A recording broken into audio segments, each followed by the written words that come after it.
नमस्कार दर्शकों, जम्बूद्वीप कहे जाने वाले भारत की पवित्र भूमि में प्रत्येक देवी देवताओं व संतों के जन्म को और धर्म की स्थापना करने हेतु राक्षसों का मर्दन करने के लिए जिस दिन देवी देवता अन्य अवतार धारण करते हैं, उस दिन को भी त्योहार के रूप में मनाया जाता है।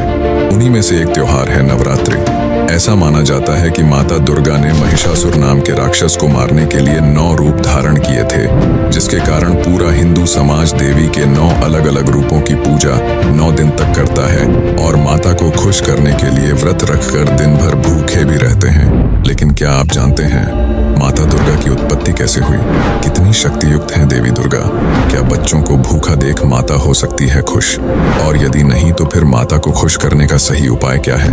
दर्शकों, नवरात्रि के इस अवसर पर हम आज के इस वीडियो में इन सभी रहस्यों से पर्दा उठाने वाले हैं, जिसे देख व सुन आप भी हैरत में पड़ जाओगे कि क्या हमारे धर्म गुरुओं को इन रहस्यों की जानकारी नहीं थी, जो अब तक उन्होंने हमें इन रहस्यों से अनजान बनाए रखा। तो दर्शकों, इसका निर्णय भी आपको इसी वीडियो में मिलने वाला है। तो चलिए बिना समय गवाए हम वीडियो को प्रारंभ करते हैं। दर्शकों, इस रहस्य को जानने के लिए हमें इतिहास में इतना पीछे जाना होगा जहाँ से यह सृष्टि उत्पन्न हुई थी, तब कहीं जाकर हम इस रहस्य को पूर्णतः समझ सकते हैं। दर्शकों, सृष्टि रचनहार परमेश्वर कबीरदेव अर्थात कबीर साहिब ने अपने द्वारा रची सृष्टि का वास्तविक ज्ञान बताते हुए पवित्र कबीर सागर अर्थात सूक्ष्म वेद अध्याय ज्ञान बोध पृष्ठ 21 से 22 में बताया है कि पहले ब्रह्म की उत्पत्ति अंडे से हुई, फिर दुर्गा की उत्पत्ति हुई। काल ब्रह्म ने 3 बार तप करके 21 ब्रह्मांड प्राप्त किए, जिसे देख दुर्गा समेत सभी 21 ब्रह्मांड में फंसी आत्माएं काल ब्रह्म पर आसक्त हो गईं और दुर्गा वाली आत्मा ने काल के साथ आने की सर्वप्रथम इच्छा व्यक्त की। तब परमात्मा ने काल के तीसरे बार के तप के बदले जितनी आत्माएं इसके साथ जाने की इच्छा व्यक्त की थी, उन सभी को दुर्गा के शरीर में प्रवेश करके काल के ब्रह्मांड में भेज दिया था, जहां दुर्गा के रूप पर आसक्त होकर काल ब्रह्म ने दुर्गा के साथ बदव्यवहार किया। तब दुर्गा अर्थात प्रकृति देवी ने अपनी इज्जत की रक्षा के लिए इसके पेट में शरण ली। परमात्मा ने बताया कि जहां ज्योति निरंजन काल था, वहां मैं गया और भवानी दुर्गा को ब्रह्म के उदर से निकालकर उन दोनों को 21 ब्रह्मांड समेत सतलोक से 16 शंख कोस की दूरी पर भेज दिया, जहां ज्योति निरंजन यानी धर्मराय काल ने प्रकृति देवी दुर्गा के साथ भोग विलास किया। इन दोनों के संयोग से तीनों गुणों श्री ब्रह्मा जी, श्री विष्णु जी तथा श्री शिव जी की उत्पत्ति हुई, जिसका प्रमाण हमें श्री शिव महापुराण के रुद्र संहिता खंड में अध्याय 5 से 9 तक मिलता है, जिसमें लिखा है कि अपने पुत्र नारद जी के प्रश्न का उत्तर देते हुए श्री ब्रह्मा जी ने कहा कि हे पुत्र, आपने सृष्टि के उत्पत्तिकर्ता के विषय में जो प्रश्न किया है उसका उत्तर सुन। प्रारंभ में केवल एक सद्ब्रह्म ही शेष था, सब स्थानों पर प्रलय था। उस निराकार परमात्मा ने अपना स्वरूप शिव जैसा बनाया, उसको सदाशिव काल रूपी ब्रह्म कहा जाता है। उसने अपने शरीर से एक स्त्री निकाली, वह स्त्री दुर्गा जगदम्बिका प्रकृति देवी तथा त्रिदेव ब्रह्मा विष्णु तथा शिव जी की जननी कहलाए, जिसकी 8 भुजाएं हैं। इसी को शिवा भी कहा जाता है। वहीं संत गरीबदास जी ने परमेश्वर कबीर जी द्वारा रची सृष्टि रचना के विषय में सदग्रंथ साहिब के अध्याय आदि रामायणी पृष्ठ नंबर 690 से 692 में बताया है। आदि रामायणी अदली सारा, जा दिन होते धूम धूकारा, सतपुरुष की ना प्रकाशा, हम होते तख्त कबीर खवासा। मन मोहिनी सिरजी माया, सतपुरुष कबीर एक ख्याल बनाया। धर्मराय सिरजे दरबानी, 64 युग तप सेवा ठानी। पुरुष पृथ्वी जाको दीनी, राज करो देवा रख आदीनी। ब्रह्मांड 21 राज तुम दीना, मन की इच्छा सब जग लीना। माया मूल रूप एक छाजा, मोहि लिए जिन हो धर्मराजा। धर्म का मन चंचल चित धारा, मन माया का रूप विचारा। चंचल चेरी चपल चिरागा, या के पर से सर्व सौ जागा। धर्मराय किया मन का भागी, विषय वासना संग से जागी। आदि पुरुष अदली अनुरागी, धर्मराय दिया दिल से त्यागी। पुरुष लोक से दिया ढाई, सहज दास के दीप चल आए भाई। गरीबदास जी कहते हैं इन 500 मिल जगत बंधाना और 184 में जीव सताना। ब्रह्मा विष्णु महेश्वर माया धर्म राय निरंजन का राज बैठाया। ये खोखापुर झूठी बाजी और भीष्ट बैकुंठ दगासी साजी। उपरोक्त अमृतवाणी का भावार्थ है कि आदरणीय संत गरीबदास जी महाराज ने बताया है कि यहाँ पहले केवल अंधकार था तथा पूर्ण परमात्मा कबीर साहिब जी सतलोक में बने तख्त यानी सिंहासन पर विराजमान थे। हम वहाँ चाकर थे। परमात्मा ने पहले ज्योति निरंजन को उत्पन्न किया, फिर उसके तप के प्रतिफल में 21 ब्रह्मांड प्रदान किए, फिर माया दुर्गा अर्थात प्रकृति की उत्पत्ति की। युवा दुर्गा के रूप पर मोहित होकर ज्योति निरंजन ब्रह्म ने दुर्गा से बलात्कार करने की चेष्टा की। ब्रह्म को उसकी सजा मिली। उसे परमात्मा ने सतलोक से निकाल दिया तथा ब्रह्म को शाप लगा कि 1 लाख मानव शरीरधारी प्राणियों का प्रतिदिन आहार करेगा तथा 1.25 लाख उत्पन्न करेगा, जिससे यह स्पष्ट होता है कि माता दुर्गा की उत्पत्ति कबीर परमेश्वर की वचन शक्ति से सतलोक में हुई थी और दुर्गा समेत हम सभी आत्माएं काल के 21 ब्रह्मांडों में अपनी इच्छा से फंसे हुए हैं, जहां हम सभी जीवों को ब्रह्म काल 84 लाख योनियों में डालकर भयंकर यातनाएं देता है और इसके इस कार्य में माया दुर्गा भी सहयोग देती है। वहीं इस विषय में संत गरीबदास जी ने बताया है, माया आदि निरंजन भाई ये अपने जाए आपे खाई। सुन शिखर में धर्म अन्यायी ये काल अन्यायी, जिन शक्ति डायन मैल पठाई। लाख गरा से नित उठ दूती ये माया आद तकत की कूती। 1.25 लाख घड़िए नित भांडे अंसा उत्पत्ति पर ले डांडे। ये तीनों चेला बटपारी सरजे पुरुषा सरजी नारी।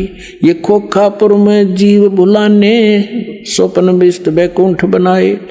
ये है अरहट का कुआ लोई या गढ़बंजा है सब कोई। अर्थात ज्योति निरंजन काल के वश होकर के ये तीनों देवता रजगुण ब्रह्मा, सतगुण विष्णु, तमगुण शिव अपनी महिमा दिखाकर जीवों को स्वर्ग नरक तथा भवसागर में 84 लाख योनियों में भटकाते रहते हैं। ज्योति निरंजन अपनी माया दुर्गा से नागिनी की तरह जीवों को पैदा करवाता है और फिर मार देता है। जिस प्रकार नागिनी अपने बच्चों को खा जाती है, यानी काल के इस कार्य में माता दुर्गा भी पूर्ण सहयोग कर रही है। इसलिए माया दुर्गा के विषय में संत गरीबदास जी ने कहा है, माया काली नागिनी अपने जाए खात, कुंडली में छोड़े नहीं 100 बातों की बात, जिसका प्रमाण श्रीमद् भगवत गीता अध्याय 14 श्लोक 3 से 5 में भी है कि रज यानी रजगुण ब्रह्मा, सत्य यानी सतगुण विष्णु, तम यानी तमगुण शंकर, तीनों गुण प्रकृति अर्थात दुर्गा देवी से उत्पन्न हुए हैं। प्रकृति तो सब जीवों को उत्पन्न करने वाली माता है। मैं गीता ज्ञान दाता सब जीवों का पिता हूँ।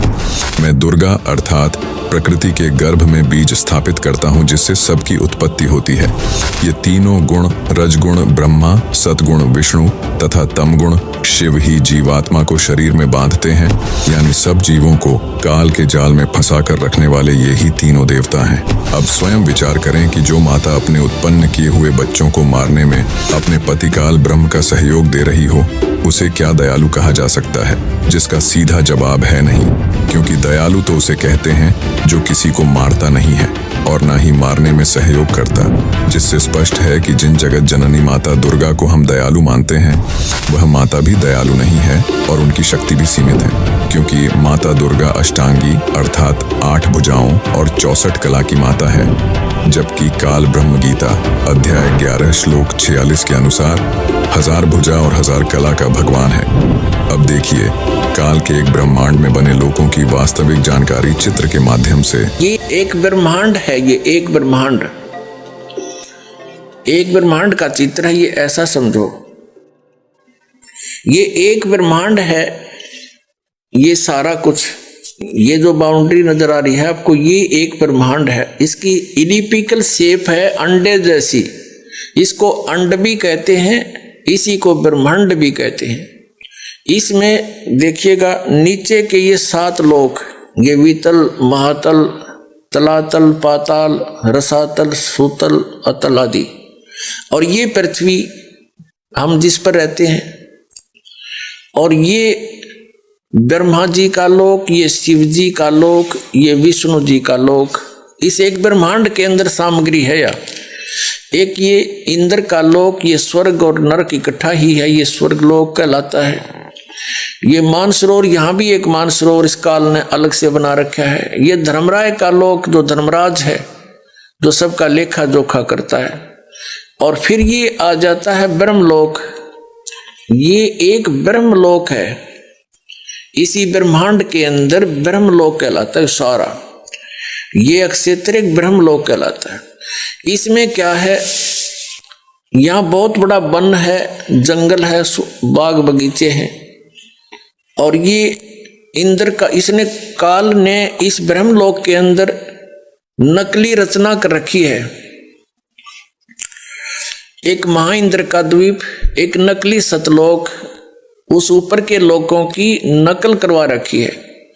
अलखलोक, नकली अगमलोक और नकली अक यानी अनामी लोक। ये इस स्थान को फिर इसने बंद कर रखा अलग से। ये बहुत बड़ा क्षेत्र है, चित्र में छोटा दिखा। इससे बाहर यहाँ दुर्गा का एक द्वीप है, ये यहाँ अलग लोक है इसका, यहाँ से ये सबका संचालन करती है। इससे ऊपर ये स्थान है जो ये गुप्त है। ये स्थान जो है इस ब्रह्मांड के अंदर ये गुप्त स्थान बना रखा है इसने ब्रह्मलोक में। और यहां पर इसने 3 स्थान बना रखे हैं के संयोग से जो पुत्र उत्पन्न होता है वो सतोगुण युक्त हो जाता है, उसका नाम विष्णु रख देते हैं और ऐसी ही शकल का बन जाता है। तीसरा ये तमोगुण प्रधान क्षेत्र है, इसमें ये स्वयं शिव रूप में रहता है। इसको महाशिव कहने लगे बगैर ज्ञान से। महाशिव रूप में रहता है, दुर्गा को पार्वती रूप में रखता है। और इन दोनों के संयोग से जो पुत्र उत्पन्न होता है वो तमोगुण युक्त हो जाता है, उसको शंकर और शिव नाम दे करके ये अपनी सृष्टि चलवाता है तीनों से। और ये स्वयं यहां रहता। चलिए, ये 3 स्थान है, एक रजोगुण प्रधान क्षेत्र, दूसरा सतोगुण प्रधान क्षेत्र, तीसरा तमोगुण प्रधान क्षेत्र। यहां ये दुर्गा को ऊपर ले लेता है, इनकी उत्पत्ति करके दुर्गा को वापस भेज देता है। इन तीनों बच्चों को यहां नीचे भेज देता है, कोमा में रखती है ये, और फिर इनको अलग अलग स्थानों पर छोड़ देती है। इनकी राजधानियां बना करके इनको अलग अलग स्थान पर इनका विवाह करके तीनों का, और अपने ब्रह्मांड का संचालन करवाता है। इसी प्रमाण को देवी भागवत में भी देखिए। जब माता दुर्गा ने तीनों पुत्र ब्रह्मा विष्णु महेश को ब्रह्मलोक दिखाया तो उन्होंने क्या देखा? ये देखिएगा, श्रीमद् देवी भागवत सचित्र मोटा टाइप, केवल हिंदी, गीता प्रेस गोरखपुर से प्रकाशित है। इसके कौन है संपादक? हनुमान प्रसाद पोदार चिमनलाल गोस्वामी।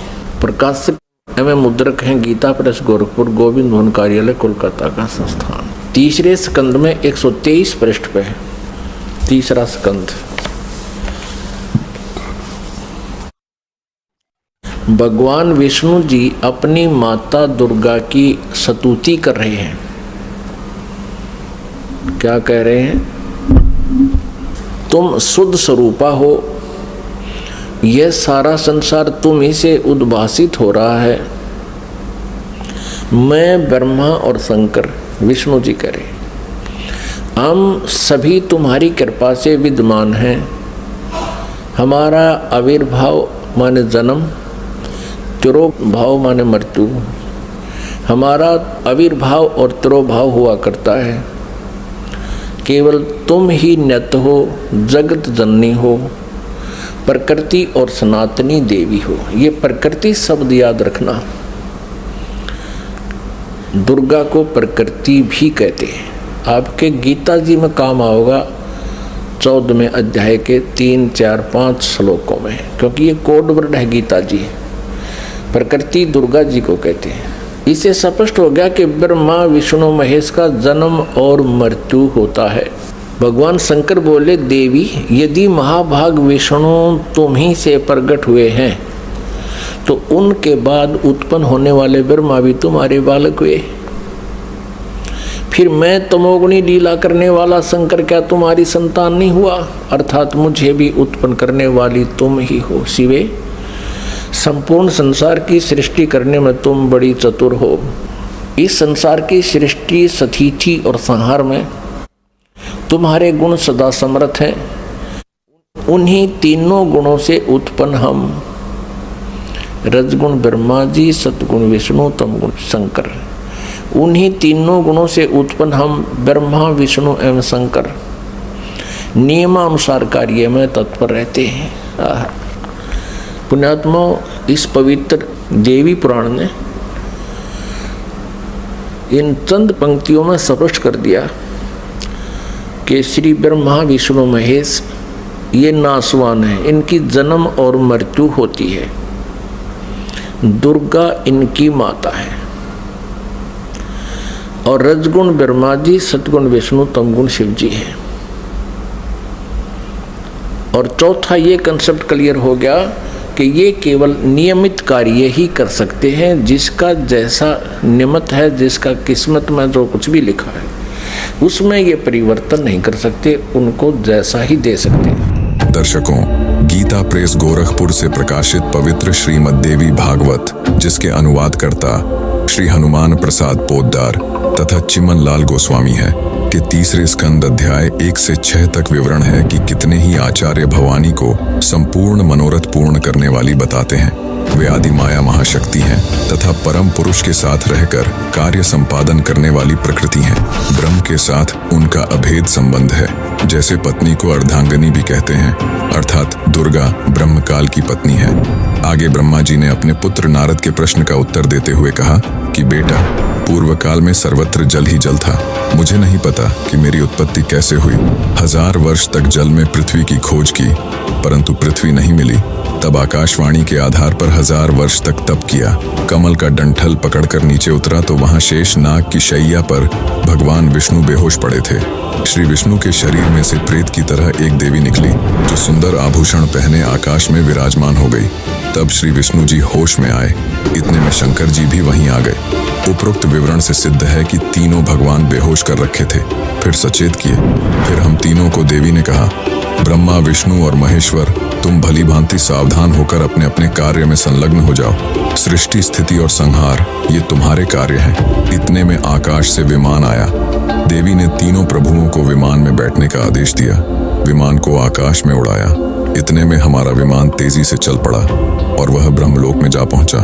ब्रह्मा जी बताते हैं कि उस ब्रह्मलोक में हमने एक ब्रह्मा, एक शिव तथा एक विष्णु को देखा। फिर आगे एक मनोहर द्वीप देखा जहां सुंदर स्त्री पलंग पर बैठी थी, जिसे देख भगवान विष्णु ने कहा, ये तो अपनी माता है, जिन्हें भगवती जगदम्बिका महामाया प्रकृति शिवा कहा जाता है। देवी भागवत में आगे ब्रह्मा जी ने कहा कि माता, जो वेदों में ब्रह्म कहा गया है वे आप ही हो या कोई अन्य पुरुष है। तब दुर्गा ने काल के डर से वास्तविकता छुपाने की चेष्टा करते हुए कहा कि मैं तथा ब्रह्म एक ही हैं, उनमें और मेरे में कोई भेद नहीं। फिर भी वास्तविकता नहीं छुपी। दुर्गा ने फिर कहा कि तुम तीनों मेरा तथा ब्रह्म का सदा स्मरण करते रहना। हम दोनों का स्मरण करते रहने से यदि कोई कठिन कार्य होगा तो मैं तुरंत सामने आ जाऊंगी। दर्शकों, यह सब काल का जाल है, क्योंकि अपने पति काल के डर से दुर्गा जी भी अपने पुत्रों को धोखे में रखती है और सच्चाई नहीं बताती। जिसकी विस्तृत जानकारी जानने के लिए संत रामपाल जी महाराज यूट्यूब चैनल पर जाकर सृष्टि रचना को प्रमाण सहित देख सकते हैं। चलिए अब आपको नवरात्रि व्रत के रहस्य से अवगत कराते हैं। हम सभी जानते हैं कि पूरा हिंदू समाज नवरात्रि आते ही माता को खुश करने के लिए कोई 1 दिन तो कोई 2 दिन तो कोई श्रद्धालु माता के 9 दिन भी व्रत रखते हैं और हमारे धर्म गुरुओं द्वारा भी नवरात्रि व्रत से लाभ बताया जाता है। लेकिन जरा विचार करें कि क्या कोई माता अपने बच्चों को भूखा देख खुश हो सकती है? तो आप कहेंगे बिल्कुल भी नहीं हो सकती, बल्कि माता तो इससे अधिक दुखी होगी। तो एक ओर तो हम माता दुर्गा को जगत जननी यानी सब प्राणियों को उत्पन्न करने वाली माता मानते हैं, तो वह माता व्रत अर्थात पूरे दिन बच्चों को भूखा देख कैसे खुश हो सकती है? वहीं गीता अध्याय 6 श्लोक 16 में कहा गया है, नात्यश्नतस्तु योगोऽस्ति न चैकान्तमनश्नतः न चाति स्वप्नशीलस्य जाग्रतो नैव चार्जुन। अर्थात न ज्यादा खाने वाले की और न बिल्कुल न खाने वाले यानी व्रत रखने वाले की भक्ति सफल नहीं होती। यानी भूखे रहने यानी व्रत रखने से माता खुश नहीं हो सकती। दर्शकों, वीडियो में दिखाए गए सभी प्रमाणों से यह भी सिद्ध होता है कि पवित्र हिंदू धर्म के धर्म गुरुओं, शंकराचार्यों, कथावाचकों को धर्म शास्त्रों का ज्ञान नहीं है, बल्कि इन्होंने पूरे मानव समाज को शास्त्र विरुद्ध मनमाना आचरण करवा रखा है, जो कि व्यर्थ है। क्योंकि श्रीमद् भगवत गीता अध्याय 16 श्लोक 23-24 में कहा गया है कि जो साधक शास्त्र विधि को त्याग कर अपनी इच्छा से मनमाना आचरण करता है वह न सिद्धि को प्राप्त होता है, न परम गति यानी पूर्ण मोक्ष को, और न सुख को ही। इससे तेरे लिए इस कर्तव्य यानी कौन से भक्ति कर्म करने योग्य हैं और अकर्तव्य यानी कौन से भक्ति कर्म न करने योग्य हैं, इस व्यवस्था में शास्त्र ही प्रमाण है। ऐसा जानकर तू शास्त्र विधि से नियत कर्म यानी जो शास्त्रों में वर्णित हैं वे ही भक्ति कर्म कर। दर्शकों, अब आपके दिमाग में प्रश्न खड़ा हो रहा होगा कि यदि किसी भी धर्म गुरु को शास्त्रों का वास्तविक ज्ञान नहीं है तो फिर वर्तमान समय में किस संत के पास धर्म शास्त्रों का यथार्थ ज्ञान है जिससे हम नाम उपदेश लेकर अपना कल्याण करवा सकते हैं।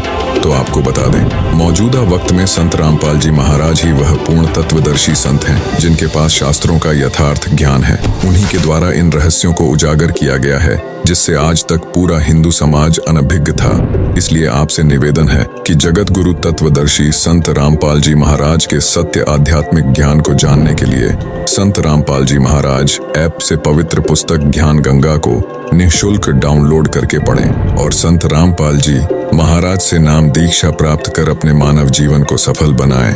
धन्यवाद। अध्यात्म की ऐसी ही सत्य जानकारी के लिए चैनल को अभी सब्सक्राइब करें।